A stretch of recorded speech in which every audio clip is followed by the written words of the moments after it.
تعبیریں خوابوں کی ہوتی ہیں. اگر تو نے حضور کو دیکھا ہے تو تجھے مبارک ہو, یہ حقیقت ہے تو نے واقعی حضور کو دیکھا ہے صلی اللہ علیہ وسلم. تعبیریں تو خوابوں کی ہوتی ہیں. آقا تشریف لائے خواب میں مستری صاحب کے.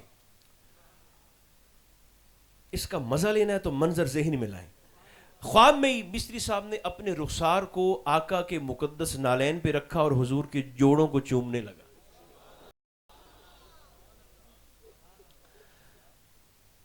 سرکار نے فرمایا مستری صاحب تساں پڑھ دے ہو درود 1000 واری میرے روز؟ انہوں نے کہا جی حضور میں پڑھتا ہوں. سرکار نے خواب میں سارے پردے مرتفع فرمایا مستری صاحب وہ کون سا شہر ہے؟ حضور میں تو کبھی جوناگڑھ سے باہر نہیں گیا, مزدور آدمی ہوں. سرکار نے فرمایا وہ میرا مدینہ ہے,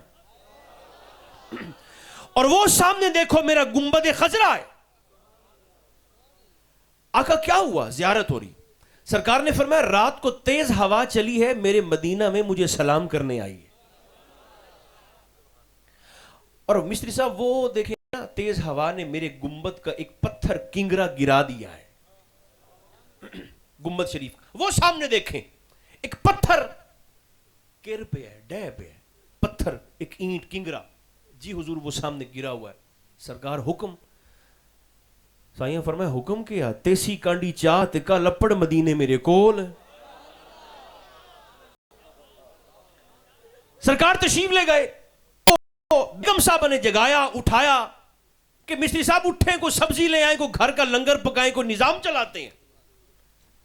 مستری صاحب اٹھے اور کہنے لگے جی میری سبزیاں ڈیوٹی ختم ہو گئی, کوئی ڈیوٹی نہیں سبزی کی.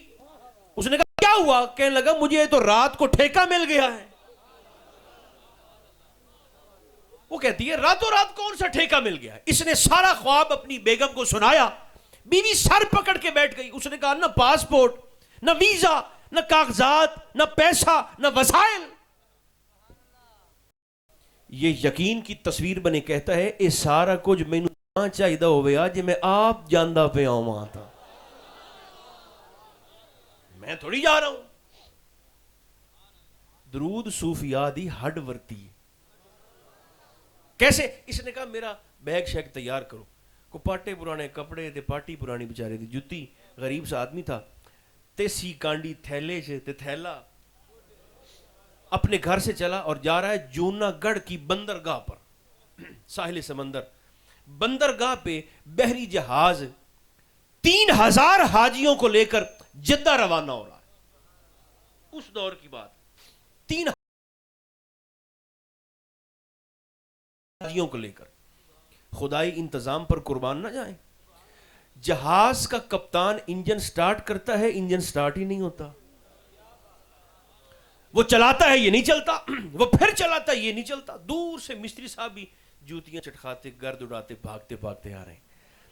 قریب آئے تو بڑے نخرے سے جہاز کے کپتان سے پوچھنے لگے جاندے نہیں ہو؟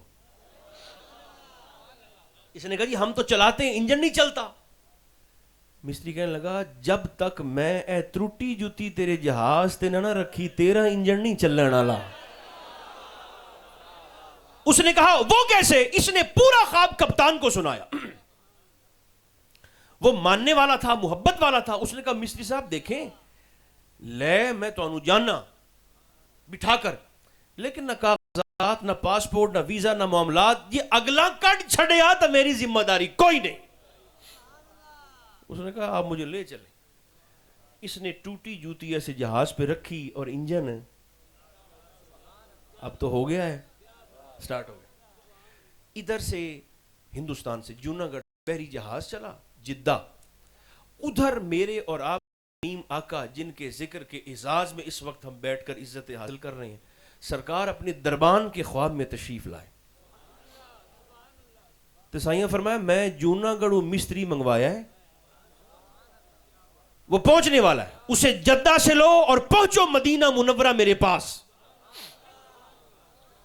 مستری صاحب کے جہاز کے پہنچنے سے پہلے پہلے جدہ کی بندرگاہ پہ پوری گارد لگ گئی. جہاز لنگر انداز ہوا, حاجی اترے. سامنے سے نا یہ مستری صاحب بھی آ رہے تھیلا لے کر. دربان بھاگے, قریب گئے, کہنے لگے انت من جوناگڑھ, تو جوناگڑھوں آیا ہے. ایسا کہ جیا. انہوں نے کہا مہربانی کرتے تھیلا لا تے سانو پکڑا تے تو ساڈے اگو اگو ٹرتے اساں تیرے مگر مگر ٹرنے ہیں. جدہ سے ساتھ لیا, پہنچ گئے مدینہ منورہ. مجھے 1.5 منٹ دینا ہے آپ نے. مدینہ منورہ پہنچے, کچہری مصطفیٰ میں سرکار کو سلام کیا اور وہ گنبد خضرہ شریف کا وہ حصہ دکھایا اور کہنے لگے سرکار نے اس پتھر کے لیے تجھے بلایا ہے. اس نے کہا جی یہی جگہ دکھائی گئی تھی. دربان کہنے لگے پھر چڑھیں اوپر اور ٹھیک کریں. ایسے کانپ رہا ہے. جو وہاں پر گئے ہیں ان کے ذہن میں نقشہ آ گیا ہوگا میں کس جگہ کی بات کر رہا ہوں, اوپر والی. انہوں نے کہا کیا ہوا؟ کہنے لگا یہ اوپر چڑھنے کا حوصلہ کہاں سے لاؤ. یہ مشکل کشائی بھی مکین گنبد خضرا نے فرمائی. سرکار نے دل میں بات ڈالی. سائیں فرمایا مستری کمبدا کیوں ہے جی میں جوناگڑھ نہیں پڑھنا ہوں. فرمایا ایتھے بھی پڑھدا چل تے میرے گنبد دیاں پوڑیاں چڑھدا چل. اس نے سرکار پر درود و سلام پڑھنا شروع کیا اور بسم اللہ کر کے سیڑھیاں چڑھتا چڑھتا اوپر پہنچ گیا. اوپر جب پہنچا نا, طریقہ وہی جو جوناگڑھ میں تھا. ایک ہاتھ میں پتھر پکڑا ایسے, ادھر کتنی باری؟ 1000 باری. اچھا ویسے کتنا مزہ ہے. پہلے پڑھدا جوناگڑھوں تے اج آمنے سامنے. 1000 مرتبہ درود و سلام بھی پورا ہوا اور اس کا پتھر بھی تیار ہو گیا. اس نے پتھر لگا لیا. اب جب لگا لیا تو دربان کہیں کہ نیچے آؤ. اس نے نہیں اب مزدوری لینی ہے. انہوں نے کہا اساں دیونی ہے. اس نے کہا نہیں تم کیا دے سکتے ہو, تم سے مزدوری نہیں چاہیے. ڈیوٹی میں نے کی ہے اللہ کے یار کی اور مزدوری بھی مجھے اسی سے چاہیے. ایسے نا اوپر گنبد خضرا کو جفی نہیں جفا ڈال کے کھڑا ہو گیا ایسے, اور مناجات کے انداز میں, منت کے درخواست کے انداز میں کہنے لگا مولا میں نے ہندوستان سے آگے تیرے محبوب کی ڈیوٹی کی ہے اور میں نے تیرے محبوب کی حدیث میں یہ پڑھا بھی ہے کہ مزدور کی مزدوری پسینہ سوکھنے سے, اور میں نے یہ بھی تیرے محبوب کی حدیث پاک میں پڑھا اور سنا ہے کہ جو بندہ جس حال میں مرے گا اسی حال میں اٹھے گا. مولا مجھے مزدوری چاہیے. مزدوری کیا ہے؟ ایسے کھڑا ہے. مزدوری یہ ہے آندہ ہے مولا جے میری زندگی دے کو 4 دیں پچھا ران دینا تو مینوں نہیں چاہی دے. ابھی بھیج ملک الموت کو, یہ میری ڈیوٹی کی مزدوری ہے. ابھی بھیج ملک الموت کو, اسی حالت میں میری روح کو قبض کیا جائے. کوئی ڈوب کے مرے گا, کوئی دب کے مرے گا, کوئی حادثے میں, کوئی بستر پر, کوئی کسی حال میں, کوئی کسی حال میں. میں چاہتا ہوں کہ میں اسی طرح سے مروں اور قیامت کے دن اسی طرح سے اپنی قبر سے اٹھایا جاؤں. مناجات کر رہا ہے, درخواست کر رہا ہے, دعائیں کر رہا ہے. قبول کیوں نہ ہو گیا دعا؟ ملک الموت آئے, بس آخری جملہ, ملک الموت آئے, مصری صاحب کی روح پاک کو قبض کیا گیا. اچھا ویسے کیا قسمت ہے, چڑھے آپ آتے لایا مدینے آلے ہیں. جنازہ یعنی مسجد نبوی شریف میں ہوا, دفن بھی جنت البقیع میں ہوا.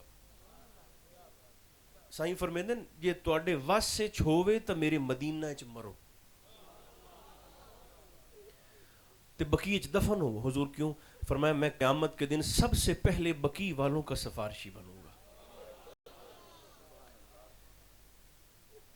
زندگی وہی ہے جو سرکار پر درود و سلام میں گزرے, اور آپ یقین جانے موت تو سر پہ کھڑی ہے. موت ہون تو چٹے والا نہ بہانا بھی کوئی نہیں نا, موت تو سر پہ کھڑی ہے. میرا دل یہ چاہ رہا ہے, میں نے اجازت تو نہیں لی ان کی جو صاحب مجلس ہیں, لیکن یقیناً یہ بھی تائید فرمائیں گے. میری اور آپ سب کی اور ہم سب کی دعا ہے کہ خدا کرے ابھی تک جتنے کلمات آپ نے فرمائے, جتنے میں نے کہے, وہ اللہ کریم سرکار کے وسیلہ پاک سے ہمارے بڑے ہی پیارے تھے خالد حسنین خالد صاحب, اللہ کریم ان کی روح کو ہم اب تک کی محفل کا ثواب ایصال کرتے ہیں. اللہ ان کے درجات میں مزید بلندیاں عطا فرمائے. اور 2 شہزادی ہیں، بیٹی ہیں ان کی، ایک ان کی بیوہ ہیں، بیوی تھی اب بیوہ ہو گئی. اللہ پسماندگان کا حامی و ناصر ہو اور مزید آزمائشوں سے اللہ ہم سب کو محفوظ رکھے. وضو ہوئے تو بڑی سونی گل ہے، تے وضو